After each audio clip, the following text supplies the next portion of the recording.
"You're outdated, we're done here," the CEO hissed. I replied quietly, "Understood." That was the moment the retirement trust activated its voting rights. By Monday morning, the board convened an emergency meeting. One question burned through the room like a short circuit.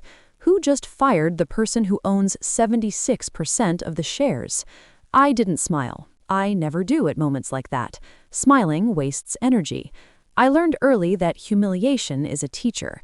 My wife's family had a talent for it. 3 years of dinners where my work was called a little safety business. 3 years of nods that weren't nods, laughs that landed like verdicts. My wife sat there, hands folded, eyes down. Silence can be louder than insults. Her sister's boyfriend, slick watch, loud confidence, finally said it out loud. "You should sell for $1 million and retire, man. Live a little." He said it kindly, which somehow made it worse. I said nothing. I paid the bill. I watched patterns. I loved my wife once for her steadiness. I learned later that steadiness can look a lot like cowardice. She never defended me. She never asked why I didn't talk about work. She never noticed the way I listened when people underestimated me. Or maybe she noticed and chose comfort. The betrayal didn't arrive with fireworks. It arrived with a spreadsheet. I found it on our shared laptop, buried under family photos. A message thread, casual, careless. Her sister connecting me to a consultant, a friend of the boyfriend. They'd already discussed a valuation, a low one, a forced exec disguised as concern. My wife had typed one line, "He'll never know. He trusts us." Trust is a currency. Once spent, it's gone. That night, I didn't confront anyone. I opened a new notebook. I wrote one sentence, "Plan like a patient predator." I built the company the same way I planned the revenge. Quietly, methodically. My little safety business was a holding shell. Beneath it lived patents, licensing agreements, long-term government contracts, fire suppression systems that spoke to buildings, predictive failure software, boring words, beautiful margins.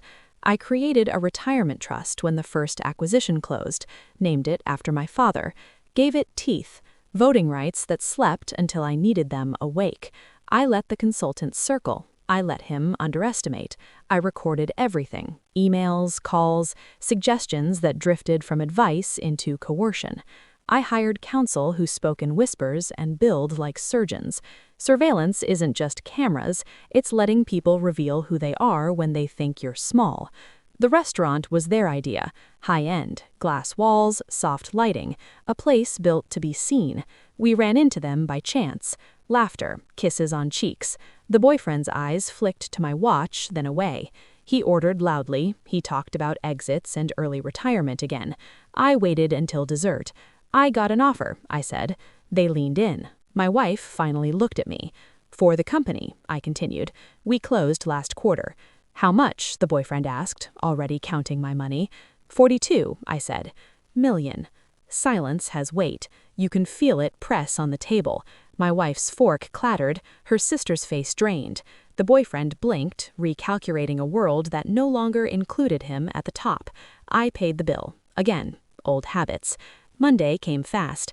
The CEO tried to make it theatrical. Glass office, city below. He thought he was ending a nuisance. "You're outdated. We're done here." "Understood," I said. I stepped out and made one call. The trustee answered on the first ring. I gave the word. The trust woke up. By noon, the board was locked in. By 2, the CEO's access card failed. By 4, counsel slid documents across polished wood. Votes tallied, control clarified. 76% is a language everyone understands.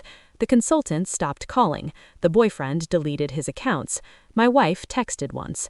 "We need to talk." I didn't reply. The confrontation wasn't loud. It never is when you've already won. I met my wife in the kitchen, same place she'd stayed quiet for 3 years. I placed the documents on the counter. Trust deed, share registry, board resolution. "You planned this," she said. "I planned survival," I corrected. "You planned silence." She cried. I watched the way people watch storms from safe rooms. Her family stopped inviting me. That hurt for exactly 1 afternoon. Then it felt like relief. I don't believe in revenge for the spectacle. I believe in it for the balance. They tried to compress my life into a punchline. I expanded theirs into consequences. The company kept my name. The trust kept its teeth. I replaced the CEO with someone who understands longevity. We doubled down on contracts. We grew. At night, when the city goes quiet, I think about that first dinner, the laughter, the million-dollar joke. I still don't talk much, but when I do, rooms listen. And that's enough.